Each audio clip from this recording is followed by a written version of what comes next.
Hello ladies and gentlemen, my name is Mr. Clockwork Apple, and today I'm going to be reviewing One Punch Man.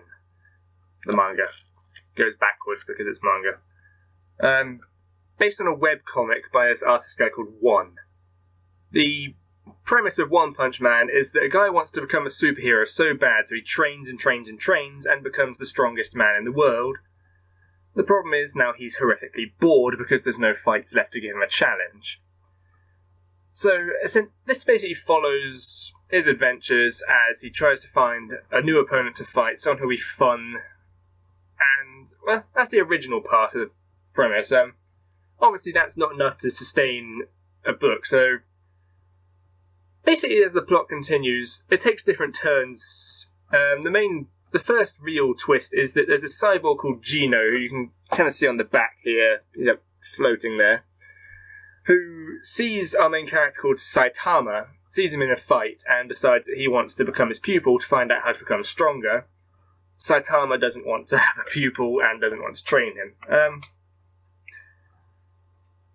So as you can probably tell already, this is like a really comedic series. Pretty good artwork in it as well.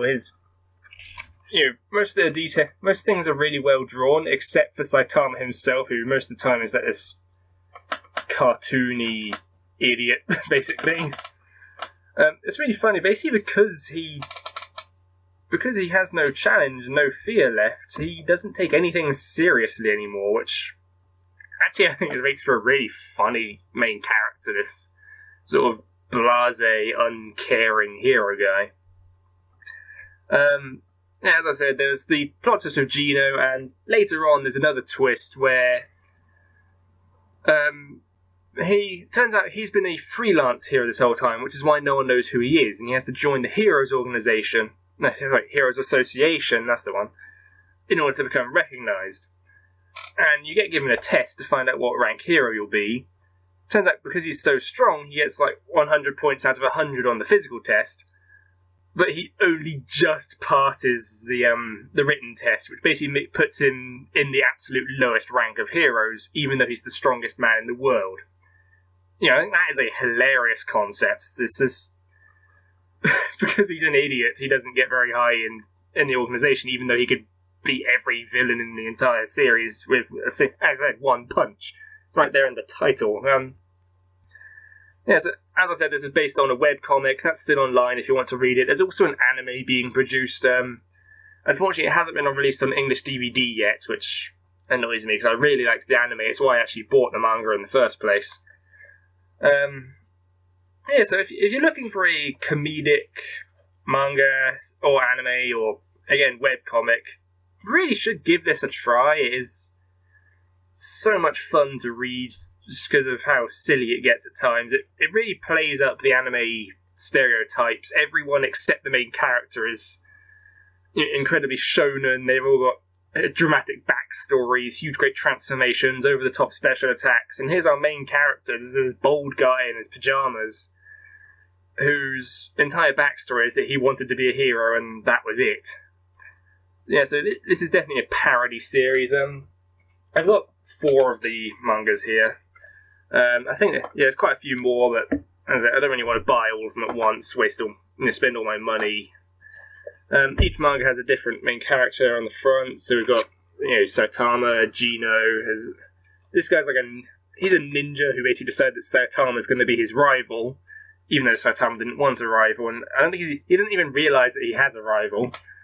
There's a cool guy here called Bang. He's like a ancient martial artist, and right there is our main character sat in the background, which I think is hilarious. There's that cartoony style I mentioned, where he's drawn really lazy, which I think is pretty cool. So, there are more. Each one has different characters on the front, but again, I can really recommend this if you're looking for a comedic manga, or even if you're not that much into anime. I wouldn't suggest the manga if you're not into it, but if you're not into anime, I suggest you could still try the anime because it's funny on a general scale, as well as it appeals to more people than just anime fans, which I think is pretty good for a relatively unknown series. So, aside from that, I really don't have much to talk about with this thing. there's no real overarching plot, at least not that I've discovered so far. I haven't read that much of the webcomic, and of course we're behind on the translation, living in England.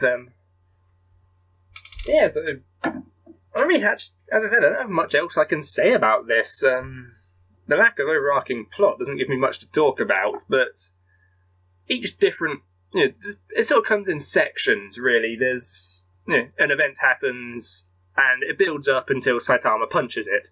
Then the next event happens, builds up until Saitama punches it. And that's kind of how it just goes endlessly, and I actually really like that. So, if you're looking for a manga, anime, webcomic, give One Punch Man a shot. Yeah, I've been Mr. One. I've been Mr. One. Sorry. I have been Mr. Clockwork Apple. There we go. And give One Punch Man a try. You'll enjoy it.